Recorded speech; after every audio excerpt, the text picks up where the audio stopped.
Digo, cuando empiezas, mi viejo. ¿Comenzamos, Sergio? Sí, por favor. Listo. Bueno, vamos a hablar entonces de sarcoma sinovial.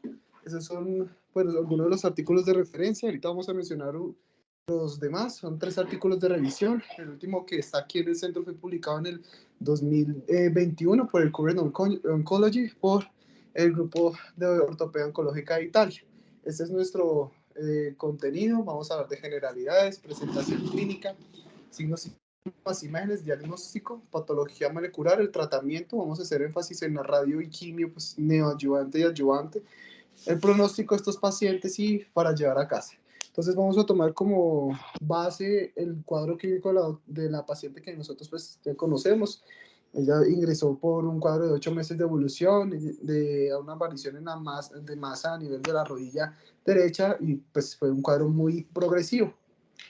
Entonces, para que lo tengamos en mente a medida que vamos a hablar de este tema, pues vamos a ir desarrollando el caso clínico para pues, que se nos quede más fácil. Entonces, vamos a hablar del sarcoma sinovial. Es un sarcoma de tejidos blandos maligno de una pobre diferenciación. Se estima que es aproximadamente del 5 al 10% de los sarcomas y su incidencia se estima que es de 0.81 por cada 1 millón de niños y 1.42 por cada 1 millón de adultos. Y se diagnostica aproximadamente 1.000 pacientes anuales. Entonces, es una patología que no es frecuente. Generalmente se dan pacientes adolescentes, adultos jóvenes, con un promedio más o menos de unos 39 años. Es igual en proporción de hombres y mujeres. Y lo importante y que tenemos que tener en cuenta, y creo que es de los mensajes que tenemos que llevar a casa, y es que tiene un alto potencial metastásico. ¿Cómo es la presentación clínica? Entonces, se dice que es de origen cercano a la articulación, pero lo que tenemos que saber es que en realidad no es un tumor de la sinovial intraarticular, sino es un tumor que se deriva de las células mesenquimales primitivas. A veces por el nombre uno puede tener ese misconception, pero en realidad pues es un tumor de las células mesenquimales. Es una masa de tejidos blandos, pues la masa de tejidos blandos se considera más común que sea tejidos blandos, pero también puede presentarse a nivel óseo, incluso también a nivel pulmonar como primario. Se puede dar en cualquier segmento corporal, pero con más frecuencia a nivel de las extremidades, principalmente de las rodillas es más frecuente. Y se estima que es el sarcoma pues, más frecuente en el pie. Va a ser en cuanto a los signos y síntomas. Esta es pues, la imagen de la paciente, donde se caracteriza por ser un crecimiento lento. Se estima que el diagnóstico se va a hacer a los 2 años de iniciar el cuadro clínico. Entonces eso es muy importante porque se diagnostica muy tardío y a veces se estima que el 13% de los pacientes cuando ya tienen el diagnóstico tienen metástasis pulmonares, por ejemplo. Entonces es importante sospecharlo. Se van a presentar con dolor, contracturas que preceden al aumento del volumen y normalmente pues tenemos un diagnóstico errado, principalmente también por lo que es a nivel de la rodilla. Puede pasar como un quiste sinovial o alguna otra patología benigna, pero pues hay que sospecharla. En cuanto a las imágenes, es muy importante saber que la radiografía, pues en este caso no nos va a servir mucho para el diagnóstico. Lo único que vamos a ver es una masa que puede estar bien calcificada de tejidos blandos, que normalmente pues es grande o puede verse multilobular, con un diagnóstico diferencial con esta imagen de un osteosarcoma o incluso pues una miositis osificante, como lo vemos aquí en la radiografía. Lo único que se ve es una masa de tejidos blandos con unas calcificaciones específicas. Entonces, esta es la imagen de la paciente pues, en cuestión.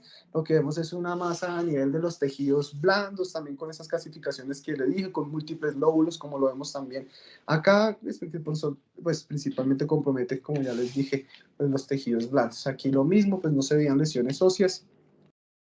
Y en la resonancia magnética, pues va a ser el estándar, ya sea con o sin contraste, pues vamos a ver una masa de tejidos blandos, donde vamos a tener un edema perilesional, vamos a tener una masa heterogénea de baja intensidad en T1 y una alta intensidad en T2, con una adecuada identificación, donde vamos a ver que es una masa bien definida, como ya les dije, heterogénea, multilobulada, con áreas de triple intensidad, como lo vemos acá, donde vamos a tener áreas isointensas, hiperintensas e hipointensas.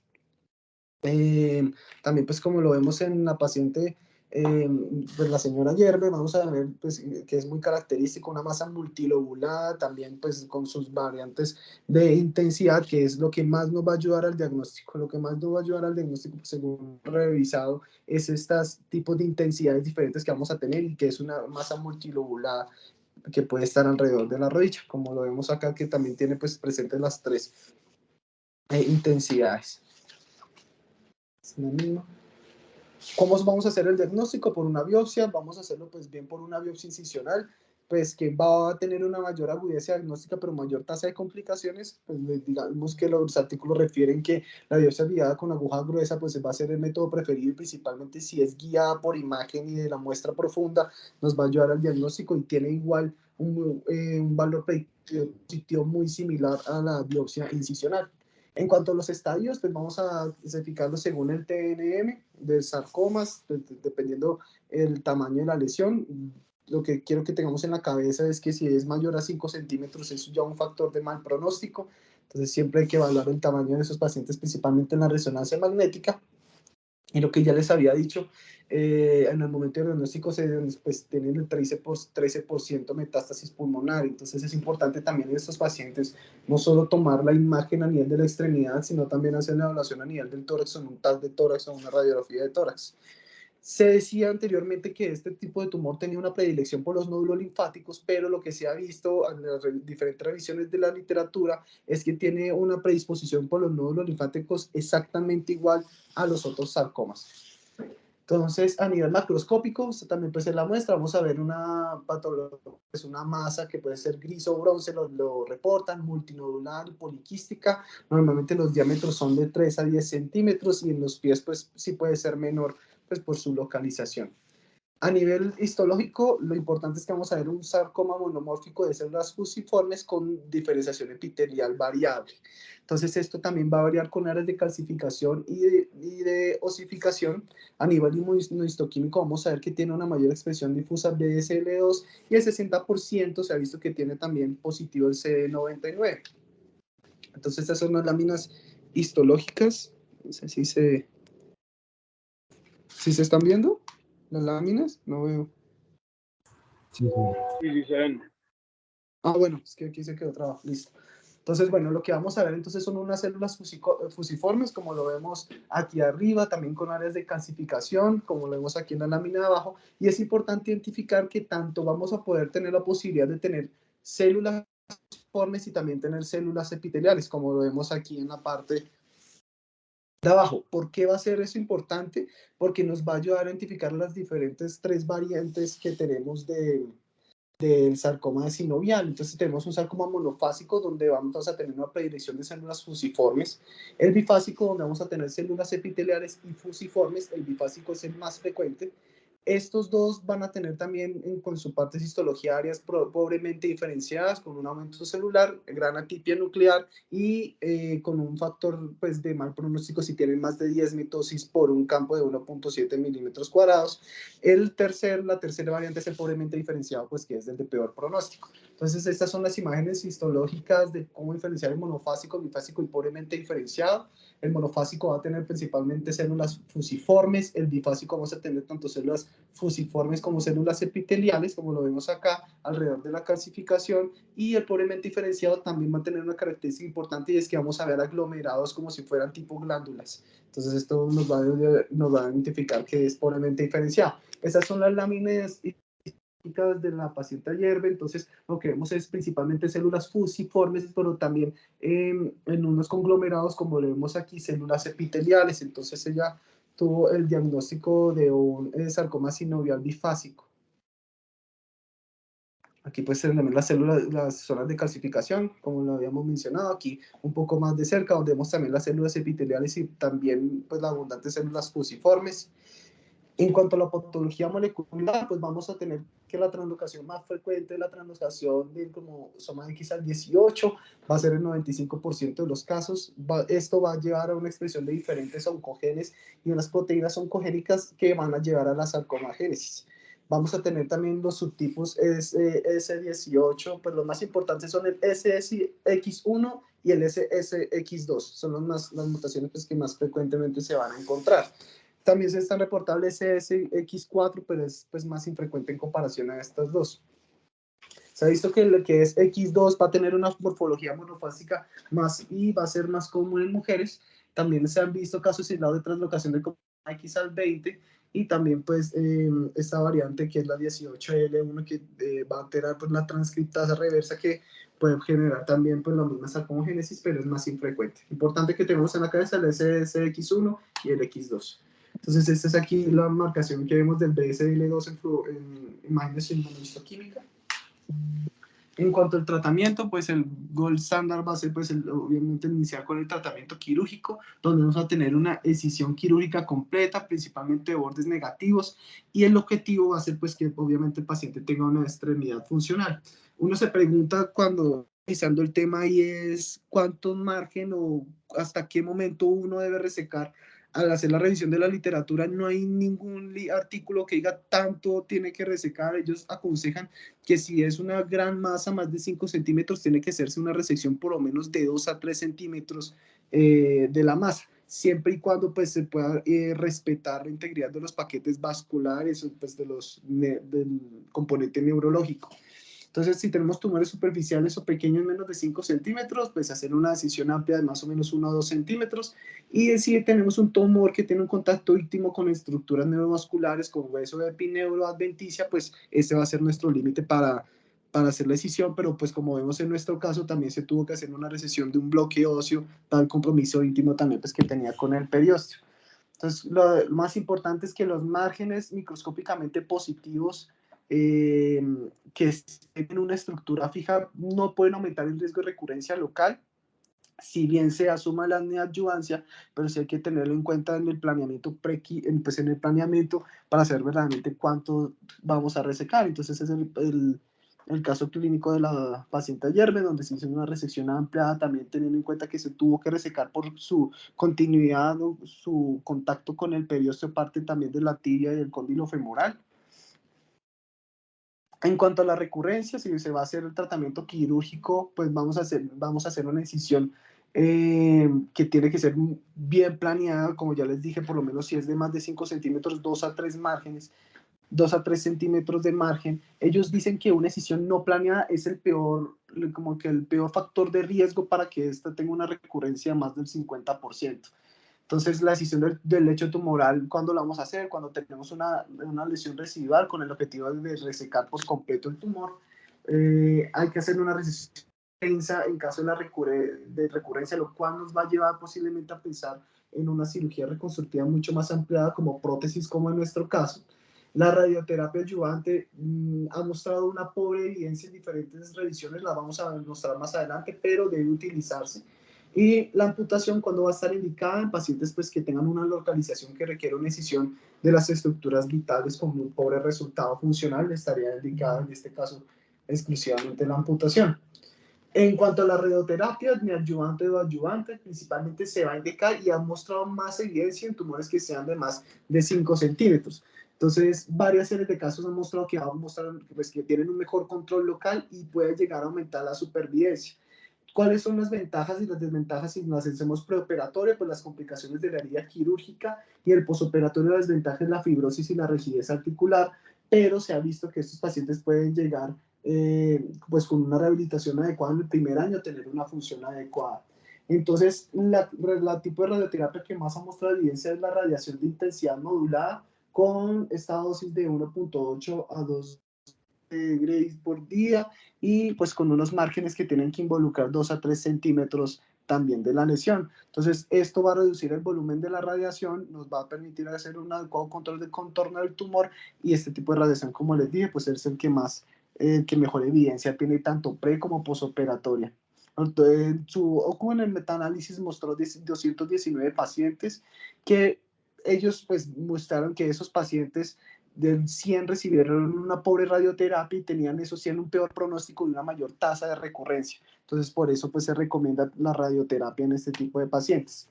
En cuanto a la terapia sistémica, se estima pues, que es un sarcoma quimiosensible. El problema es saber elegir cuál es el paciente que tiene indicada esta quimioterapia. Entonces, ¿cuándo vamos a realizarla? En pacientes que tengan un alto riesgo tumoral o una enfermedad avanzada y se ha visto que es más efectiva en jóvenes. Entonces, define como alto riesgo tumoral una masa más de 5 centímetros, ya con compromiso de los nódulos linfáticos o con metástasis. Entonces, la quimioterapia va a estar indicada principalmente en este tipo de pacientes y pacientes jóvenes. Entonces, en niños y jóvenes va a estar también, pues, digamos que en la zona gris, en tumores intermedios de cada quimioterapia. Y pues como ya les dije, pacientes de alto riesgo. La quimioterapia va a estar basada en ifosfamida y en doxorubicina. En pacientes pediátricos o adolescentes de bajo grado, se ha visto que la quimioterapia pues no tiene ningún tipo de beneficio, ya con el tratamiento quirúrgico es suficiente. En el paciente adulto la quimioterapia no es claro porque hay diferentes tipos de revisiones de la literatura. Una de las más conocidas es esta que tengo aquí de tercera, que es del grupo francés de sarcoma, y ellos dicen en su estudio que no tienen ningún beneficio la neoadjuvancia o adjuvancia, pero ellos tienen un sesgo en su estudio y es que todos los pacientes bueno, una de del grupo de pacientes era de bajo riesgo. Y como ya les había mencionado, la quimioterapia pues es más efectiva en pacientes de alto riesgo, entonces eso sesgó mucho el estudio. Posteriormente, el doctor Elbert, pues el doctor Letier, en su revisión de la literatura en el 2016, tomaron 15 ensayos clínicos y evidenciaron que los pacientes que tenían una enfermedad avanzada tenían una mejor respuesta y una mejor tasa de supervivencia. Entonces, en este tipo de pacientes, principalmente en el tratamiento conjunto con ifosfamida, tenían una mejor evidencia. El doctor Elber, en su estudio en el 2007, tomó 101 adultos a los cuales se les había realizado cirugía curativa, se les hizo una adjuvancia con ifosfamida y doxorubicina, y pues tenían dos grupos, uno a los que no le administraron esta terapia y otros a los que sí le administraron quimioterapia. Y pues ellos evidenciaban que tenía una mejoría de la supervivencia con la quimioterapia a los 4 años, pero no un impacto local en la recurrencia. Eso es importante porque es una de las conclusiones que llegan la mayoría de las revisiones, y es que a pesar de que no disminuye la recurrencia, sí puede llegar a aumentar la supervivencia en este tipo de pacientes. La dosis completa también con antraciclina y pues con fosfamida, concluyen ellos, pues va a mejorar el pronóstico en los pacientes con alto riesgo. En una enfermedad avanzada se estima que la respuesta a esta quimioterapia fue del 35 a 60%. Entonces, otra vez, pues, para hacer la repetición de la base del aprendizaje, pacientes con alto riesgo, que sea primario y que tenga una lesión de la extremidad, va a tener un buen pronóstico la quimioterapia. Tenemos nuevos agentes, principalmente inhibidores de la tirosina quinasa, como el pazopanib. Pues ya está aprobado también por la FDA. En este momento pues ya había pasado el estudio, pues sus estudios en fase 3. Se ha visto que puede llegar a aumentar la evidencia, pero pues todavía no sé si aquí está disponible, pero está ahí como en veremos según esos estudios. En cuanto al pronóstico, se estima que a los 5 años la supervivencia ya sí es pobremente diferenciado, puede ser del 59 al 75%. La recurrencia se estima que puede llegar a ser de entre los 3.6 años. Si no se hace pues un adecuado planeamiento, pues, la brecha es de 0.5 a 15 años, y la metástasis puede recurrir a los 5.7 años. Van a ser de peor pronóstico pacientes que tengan una lesión de mayor tamaño, con invasión neurovascular, mayor edad, o que la incisión no sea planeada, que este sarcoma sinovial no sea de la extremidad, y que tenga áreas de poro y diferenciación mayor al 20%. También se ha visto que los pacientes que tengan la variante X1 pueden llegar a tener un peor pronóstico. Los pacientes con mejor pronóstico pues van a tener una mayor supervivencia, el tipo bifásico, que es el más frecuente, a los 5 o los 10 años, que tengan menos de 6 mitosis, y pacientes adolescentes y niños o con la variante X2 pueden pues, tener mejor pronóstico. Esa es una pregunta pues, que también me ha hecho Sergio con respecto al PET scan. Encontré solo estas dos, pues, por la revisión encontré estos dos, un artículo del 2015 y otro del 2009, donde evidenciaban pues, si verdaderamente es funcional el PET o no. Estos son una serie de casos retrospectivas. Lo único que mostraba era que podría llegar a diagnosticar más fácilmente en pacientes que estén con neoadjuvancia con quimioterapia, principalmente en las variantes monofásico que tengan metástasis, puede llevar a aumentar la supervivencia por ayudar y mirar si verdaderamente pues está sirviendo o no la quimio, pero pues son estudios muy pequeños y todavía está en veremos. Entonces, para llevar a casa, pues es importante tener la clínica con su latencia, pues que es un sarcoma no de la sinovial intraarticular, sino pues de las células mesenquimales. Es un sarcoma maligno de tejidos blandos con un alto potencial metastásico y ante la sospecha pues debemos tomar una resonancia magnética que le va bien con la radioterapia y quimioterapia siempre y cuando esté bien indicada y tener en cuenta pues que en los pacientes que tengan un alto riesgo los márgenes tienen que ser por lo menos de 2 a 3 centímetros. Y he dicho.